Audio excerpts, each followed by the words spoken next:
Hey everyone, today I am out here at the range once again, doing some attention to something I haven't done attention to in a while. That's some AKs. So I have my friend Alex here with me. If you guys have seen pretty much most of the Spartan Training Concepts videos I've done, you've seen this guy in them. He trains up there all the time. Now he lives closer to me, so we're coming out to the range together finally. This right here is an Arsenal SLR 107, and you have a Saiga, however you want to pronounce it, AK-47. And what we're going to be doing the video on today is this optic mount here that attaches to the side rail from Midwest Industries. Now, if you guys have seen the videos I've done at SHOT Show with Midwest Industries, you guys know kind of what to expect here, but I'm finally doing my review on it. And part of the reason we have two rifles out here is A, just to get it across a couple different rifles, and B, to do a really interesting test between seeing if it'll hold zero from one rifle rail to another. We'll probably talk a little bit more about that later once we do that test, but I'm cautiously optimistic about it. Maybe because we've already done it. Movie magic. But anyway, so what we'll go ahead and do is just roll in some footage real quick of us shooting it, and then we'll get a little bit more in depth about what this optic mount is and why I'm a big fan of it.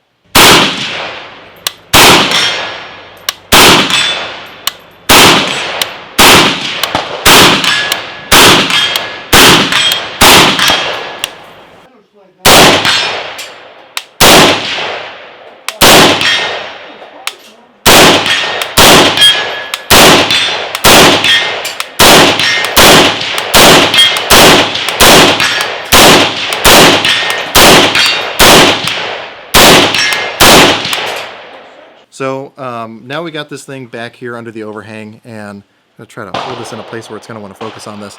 As you guys can see, this looks like it's a pretty hefty rail, and it's definitely very strong and durable and rugged. However, it's surprisingly light. So with that, I'm going to take this side of the screen and list a bunch of the specs for you guys as far as like what it's made out of, how much it weighs, all that fun stuff. And that's just as this is configured, which is with the full 1913 style rail up here.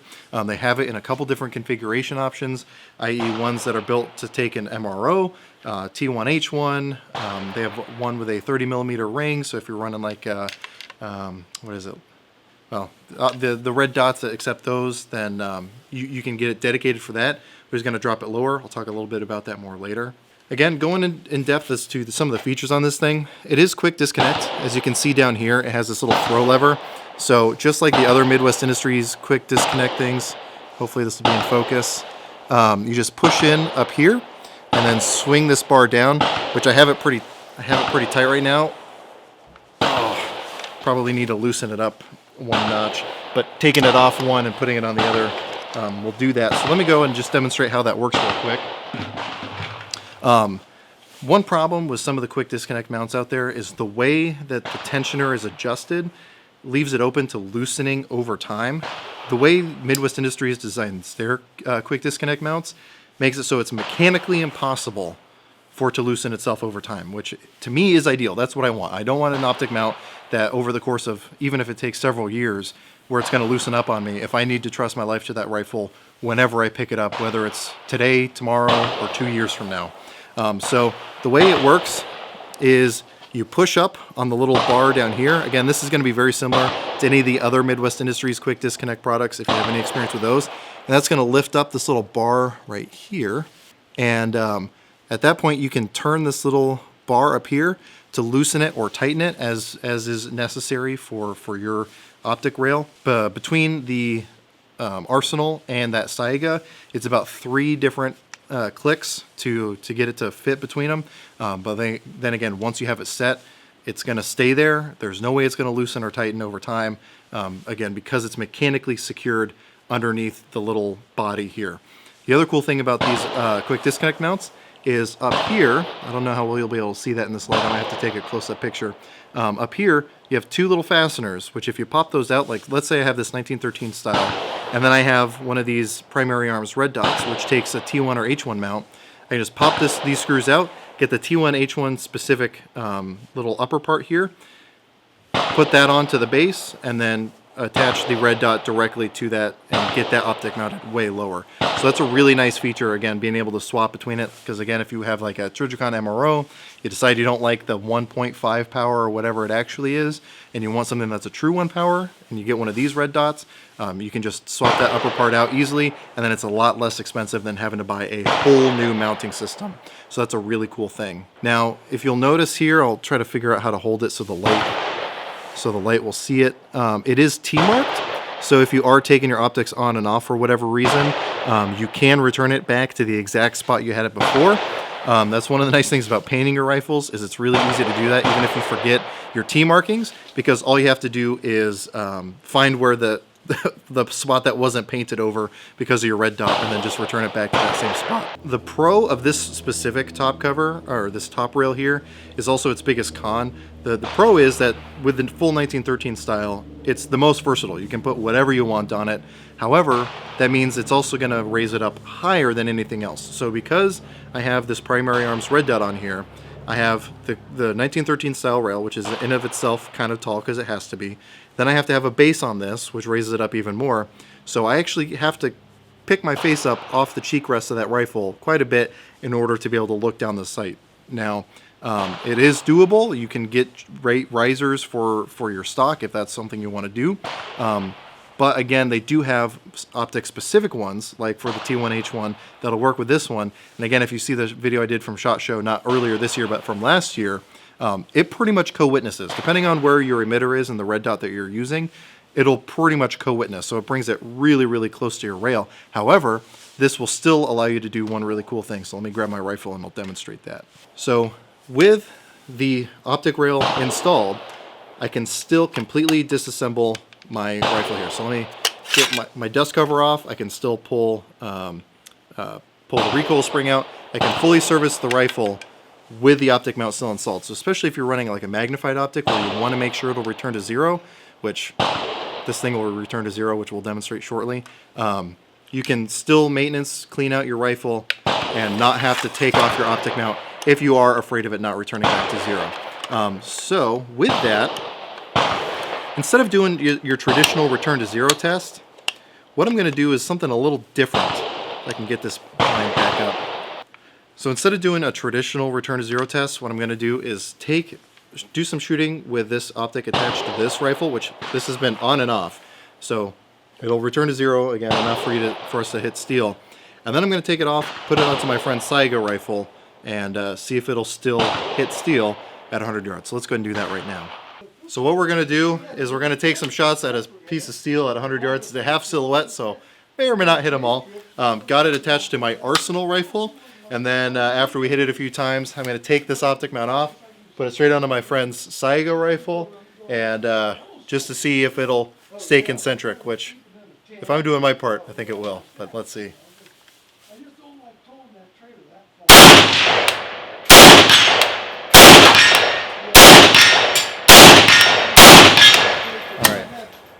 I'll even use the same mag.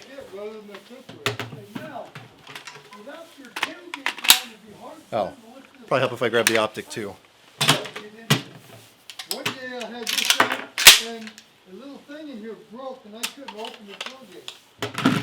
Now I already know I'm going to have to loosen this up. I think what I did, I got in here and I had... It's going to be a pain in the ass to get off, but and I finally, it's on. got it so I could get that and take it apart. Alright, wish me luck. Extra pieces, but that wasn't good. I'm going to go this way.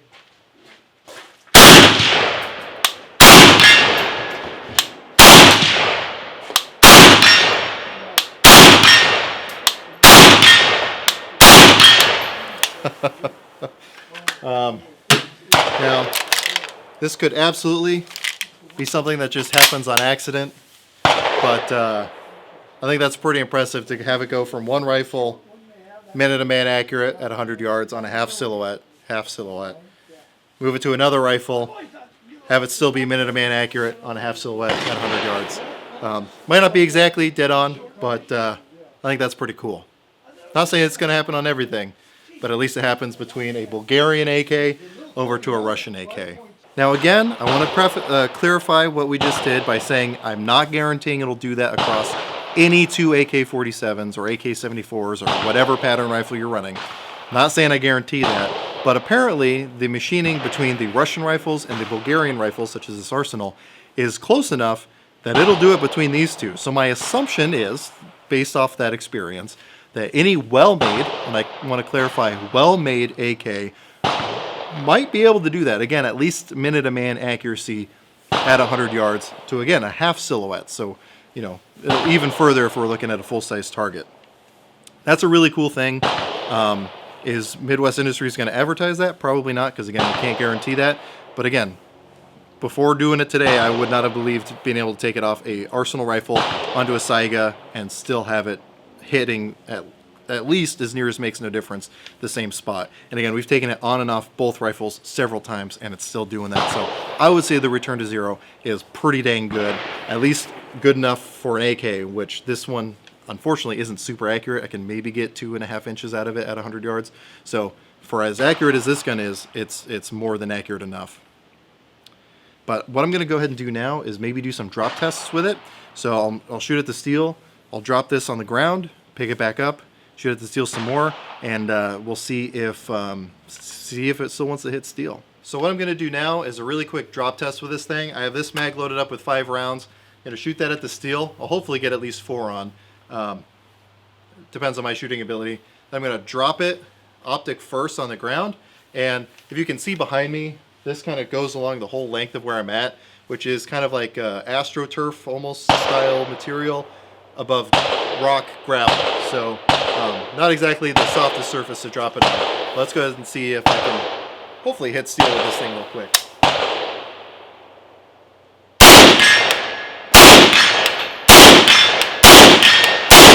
Alright. I said 4 out of 5. That's what I was going for. Alright. So, then safety on. I'm just going to drop it, mount side down, and then I'll pick it back up and put another mag through it. If I had another camera out here, I'd have put one down there just so you could see it. But it landed, bounced around a little bit. Let's see if it'll still stay close enough to zero.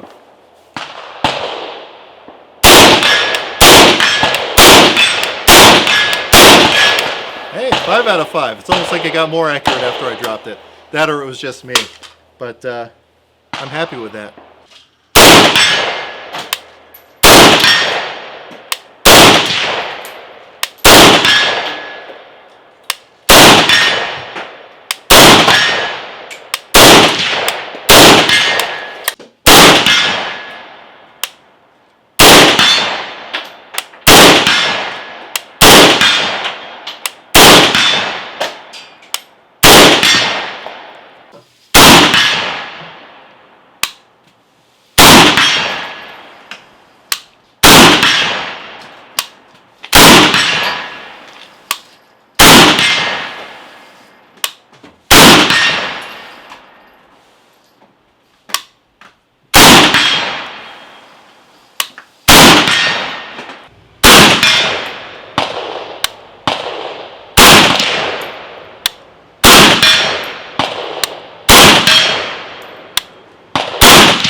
All right, so at this point, we're going to go ahead and wrap up our thoughts about this optic mount here from Midwest Industries.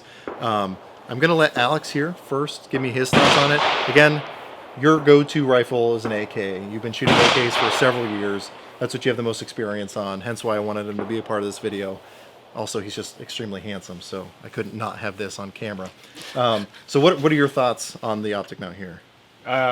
It's a super solid design. I really like how it has an anti-rotation pin so that it cannot ever move. I don't know if you can see that. That up there, like I was talking about earlier, kind of it being mechanically locked in there. Yeah, I can see the benefits of having an optic-specific mount, but I like the versatility of being able to either use a micro dot or a magnified optic on this.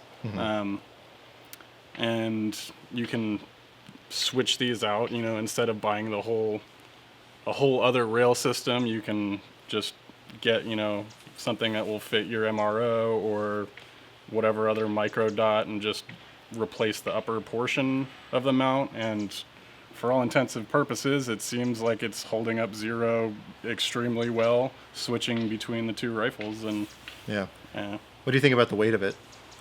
I don't have much to compare it to. I mean, I know that there are competitors out there like RS Regulate that make great products also.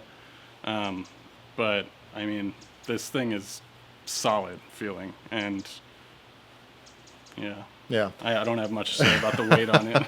Yeah. So, like I said, I do have another optic mount from another company that is the only other optic mount I've ever used. This one is significantly lighter than that one, which is why I was really surprised when I picked this one up, feeling just how light it was, because it's about the same size and shape and like girthiness, I guess, for lack of a better word, to the other one. So I expected it to be about the same weight, but then I picked it up and it felt really nice. One thing I should mention also, because I didn't mention it earlier, if you don't have any optic on it whatsoever, the way the 1913 style rail is cut, it's got a U-notch in the background, or kind of through the center of them, so you can still use your iron sights. So let's say you have a quick throw lever on your red dot, your dot goes down, or it's muddied up so you can't see through it anymore. You can pull that off. You don't even have to take the optic mount off, although you can because it is quick disconnect also, and still use your iron sights through the center of this, which is a really nice thing also. But again, you can feel comfortable taking this off and putting it back on, because again, if we can take it between two separate rifles, it'll hold Zero going back and forth several times, because we did actually do it several times. We did it once on camera, and then several times after that. To me, that's a testament of its ability to return back to Zero. Again, I really like the design of the Midwest Industries quick disconnect levers. Again, it's the same as on that AR mount that I'm a really big fan of, so I liked seeing that there. And then, like Alex already mentioned, the fact that this thing is mechanically locked in there to prevent it from ever loosening on you, you can't do much better than that. Now, if it were me, I would probably buy the optic-specific top rails, just because that's going to get it significantly lower, so that you don't have to have a cheek riser or anything like that, and it'll pretty close to co-witness through it. Again, through the ones I've looked at before, it's pretty much right there, again, depending on where your emitter is for your red dot. That said, if you do want the versatility, you can absolutely use this 1913 style rail and have the T marking so you can return it back wherever you want. Pause so I can wipe my nose. But again, it does kick it up a little bit, especially once you start putting the risers for like a magnified optic on it. So you either want to get a cheek rest, or a stock that has an adjustable cheek rest, which is hard to do since this is one of the folding stock variants, or just add whatever bump up you want to get that cheek rest. So again, if you want the fully railed version, it's certainly usable. We were using it just fine with this red dot. My personal recommendation is you'll probably be happier with the optic specific. But again, the nice thing with this one versus some of those other ones, these people behind us, the nice thing about the optic specific, or the way these are designed, is if you buy the fully railed version and you decide you want the optic specific one,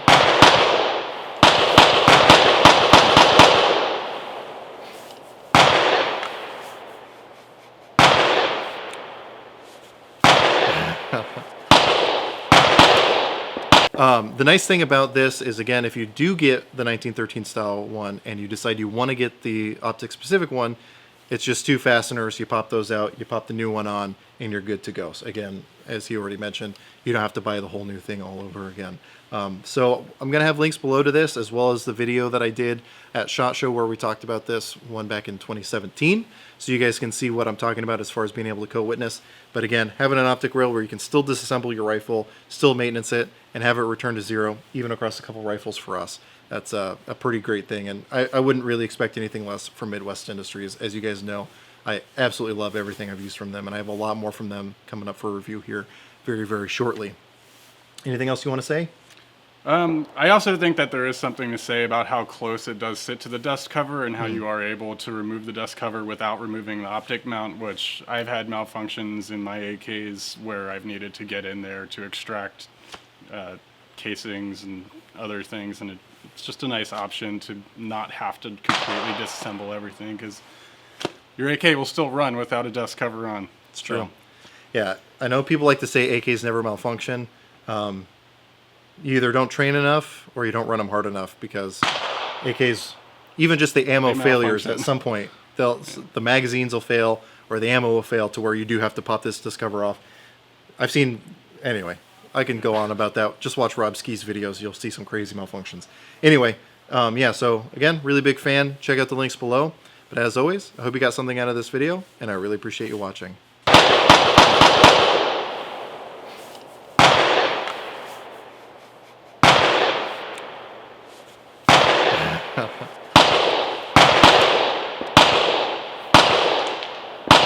I like throwing this footage in at the end of the video so people can see what I deal with. So